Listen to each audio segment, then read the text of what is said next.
Hi friends, this is Meena. ఈరోజు వినాయక చవితి శుభాకాంక్షలు అందరికీ. ఇంకా వినాయక చవితి పండుగ పనులు అయితే స్టార్ట్ అయిపోయినాయి మా ఇంట్లో. తోరణాలు పెట్టి పూజల పూజ అయితే స్టార్ట్ అయింది. మనకు పూజ ఫస్ట్ పూజ చేసిన తర్వాత ఇంకా పూజ చేస్తాం. పూజ అయితే అయిపోయింది. కానీ తోరణాలు పెట్టి ఇంటింట్లో అయితే స్టార్ట్ చేసేసాను. అమ్మవారి దగ్గర అంతా కిచెన్ అంతా క్లీన్ చేసి ముగ్గులు పెట్టేసి రెడీ వచ్చుకున్నాం ప్రసాదాలు చేయడానికి. ఇంకా మా పిల్లలు అయితే ఫోటోలకి ఇంకా బొట్టు పెట్టి పూజ అయితే వాళ్ళు చేస్తారు. మార్నింగ్ ఈవినింగ్ మా పండుగ అయితే ఈవినింగ్ ఉంటుంది. మొత్తం ఈవినింగ్ చేసేది. ఇంకా నేను కూడా ఈవినింగ్ చేస్తాను అంతే. ఇంకా అందుకే ఇంకా వాళ్ళైతే చిన్న చిన్న పనులన్నీ వాళ్ళు హెల్ప్ చేస్తారు. ఇంకా బొట్టు పెట్టడం, జెండాలు అవన్నీ పెట్టేసి అన్ని డెకరేషన్ అవన్నీ వాళ్ళు చేస్తున్నారు. పిల్లని వాళ్ళు ఇష్టంతో చేస్తున్నారు కదా వదిలేసిన. ఇంకా ఆకుకూర తెంపాలంటే ఒక్కదాంతో చాలదంటే వాళ్ళ ఫ్రెండ్స్ని తీసుకొచ్చి మా చిన్నోడు తీసుకొచ్చి ఇంకా అన్నీ చేస్తున్నాడు. ఇక్కడ ఇంకా పాయసంలోకి తాలకలు చేయాలి అంటే ఇంకా నేను చేస్తాను మమ్మీ నీకు ఎందుకని వాడు చేస్తున్నాడు. నేనేమో ఇక్కడ మోదకాలకి ఉండ్రాళ్ళకి పిండి కలిపాను. ఇంకా వాళ్ళకి కంప్లీట్ చేసిన ఆకు మొత్తం కుక్కర్లో వేసి పప్పు వేసి పెట్టేసిన. ఇంక ఇవి కూడా రెడీ అయిపోయినాయి ఉండ్రాళ్ళు ఇవన్నీ. ఇంకా ఇది ఒకటి కత్తెర, ఇంకా ఇది ఒకటి సీజర్, ఇది ఇంకా దీన్ని అయితే దోనుగా అంటారు. అప్పట్లో యూజ్ చేసేవాళ్ళంట, వాటిని పనిముట్లు అంటారు. ఇంకా మా అమ్మ వాళ్ళు ఇవన్నీ చేస్తారు ఉండ్రాళ్ళతో పాటు వినాయకుడికి. ఇంకా మేము కూడా అవన్నీ చేసేస్తాం. అవన్నీ ఆవిరి పెడతాను కానీ స్టీమ్కి అవ్వదు కాబట్టి వాటర్లో వేసేసిన. ఇది చింతకాయలు వంకాయలు అంటారు, చిన్న చింతకాయలు. ఫస్ట్ ఈరోజు టేస్ట్ చేయాలి. ఇంతవరకు మార్కెట్లో వస్తున్నాయి కానీ ప్రతిరోజు తినాలని తినలేదు. పచ్చిమిర్చి, చింతకాయలు బట్టలకి ఉండ్రాళ్ళు రెడీ అయిపోయాయి. ఇంకా సెపరేట్ చేసేసిన వాటర్ నుంచి సెపరేట్ చేసేసి ఇంకా చట్నీ మిక్సీ పట్టేసి అది పోసి పెట్టేసి ఇక్కడ పోసి పెట్టేసి ఇంకా ఉండ్రాళ్ళు అయితే సపరేట్ వేరే ప్లేట్లో తీసేసుకుని అదే వాటర్లో ఉంచి మొత్తం ఆడైపోతుంది. కొంతమంది అయిపోతుంది కానీ ఇంకా షేప్స్ ఉన్నాయి కాబట్టి పక్కకు పెట్టేసుకొని ఇంకా కర్రీ కోసం చూస్తున్నాం. వినాయకుడికి ఇష్టమైన ఉండ్రాళ్ళు రెడీ చేసింది. వినాయకుడిని ఇంకా పక్కకు తీసి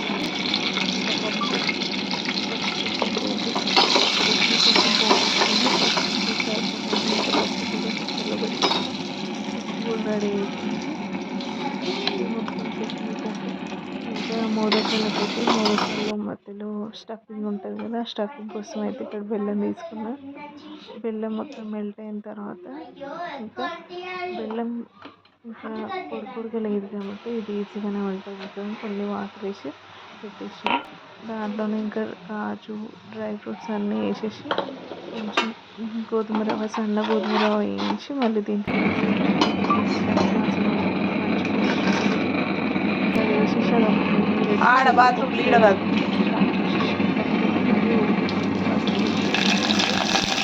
ఆయిల్ వేసి పప్పు పోపేసేసిన. ఇది తుమ్మికూర పప్పు. ఈరోజు మాత్రమే దీంట్లో ఇక్కడ చేసేస్తున్నా. ఇక్కడ పండగ కావాల్సిన ప్రసాదాలు అయితే మొత్తం రెడీ అయిపోయినాయి. ఇంకా ఈ ప్రసాదాలు మొత్తం ఇది ముదకాల కూరలోని స్టఫింగ్ కూడా అయిపోయింది. ఇంక పాయసంకి వాటర్ పెట్టేసి మోల్డ్ రెడీ అయిపోయింది కాబట్టి ఇంకా మోల్డ్ లేదు, చేతితోనే చేసేస్తాను నేనైతే. మోదకాలు కొంచెం colour orange colour, saffron colour వేసేస్తాను. రవ్వ పాయసంకి అయితే చక్కెర పోసి అక్కడ పానకం రెడీ పెట్టి మోదకాలు రెడీ చేస్తున్నా. ఈ మోదకాలు రెడీ చేసి ఇంకా స్టీమ్కి అయితే బాగుంటాయి కాబట్టి స్టీమ్ బౌల్లో పెట్టేసి ఒక 10 minutes ఉంచేస్తే మోదకాలు మంచిగా అయిపోతాయి. మంచి టేస్ట్ కూడా బాగుంటుంది. అందుకే ఇలా చేసిస్తున్నా. ఇది ఇంకా దేవుడికి ఇష్టమైన ప్రసాదం కొబ్బరి, రసాలు ఇంకా నెయ్యి. వేసి సపరేట్గా చేస్తామేమో అందుకే చేస్తాను. సపరేట్గా చేసుకుంటాం. ఇంకా స్టడీ చేసే వాళ్ళైతే ఈ ప్రసాదం తినొద్దంటారు. ఇంకా అందుకే వాళ్ళ కోసం చేస్తున్నాం. ఆ ప్రసాదం రెడీ చేసేలోపు ఇక్కడ పాయసం కూడా రెడీ అయిపోయింది. ఇంకా కొంచెం రవ్వ వేసిస్తే దీంట్లోకి మాత్రం ఉడికిన తర్వాత రవ్వ వేసిస్తే అయిపోతుందంట. ఇంకా అందుకే దానికోసం రవ్వ వేయించుకోకుండా ఆ రవ్వ దీంట్లో వేస్తున్నా. పిండి వేస్తారు కానీ నాకు పిండితో అంత నచ్చదు. రవ్వతో అయితే టేస్ట్ అసలు చాలా మంచి టేస్ట్. తమ్ముడు ఒక్కడే చేస్తాడు. ఇక్కడ మా పిల్లలు వీడియోస్ చూసి చాలా పిండితో గణేషుని చేస్తాం మమ్మీ అన్నారు. ఓకే వాళ్ళ ఇష్టం నాకు హెల్ప్ చేయాలన్న ఓకే చేస్తాను. ఇంకా టైం ఉంది లేదు సరే నేను కూడా చేసేస్తున్నా. వాళ్ళైతే వీడియో పెట్టారు. ఈ వీడియో చూసి వీడియోలో ఎట్లుందో అట్లా రావాలి మమ్మీ అన్నారు. ట్రై అన్నట్టు ట్రై చేసిన. ఫస్ట్ టైం ట్రై చేస్తున్నాను.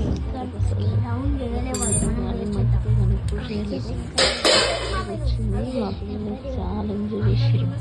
చాలా బాగా అనిపించింది అది చేయడం. అట్లా మనం బయట డబ్బులతో ఎంతైనా కొంటాం కానీ ఇంట్లో మన చేతులతో మనం రెడీ చేస్తే హ్యాపీనెస్ వేరు. ఎంత బాగుంది చూడండి. ఇంక ఇవైతే కంకణాలు మస్ట్ అండ్ షుడ్ మా ఇంట్లో. ఇంకా అన్ని సామాన్లకు కడతాం. పాశం కుండకి ఇవన్నిటికీ కడతాం. ఇంకా అవన్నీ కంప్లీట్ చేసుకుని డెకరేషన్కి స్టార్ట్ చేసేసి ఇంకా చిన్న బ్యాక్గ్రౌండ్ సింపుల్గా అట్లా వేసేద్దాం అనేది. ప్లెయిన్గా ఉండకుండా సింపుల్గా రెడ్ థీమ్లో వేద్దాం ఈసారి. గ్రీన్ అయితే కలిసిపోతున్నాయి దాంట్లోనే అరిటాకులు అవన్నీ. I hope like this video, follow and share like this video.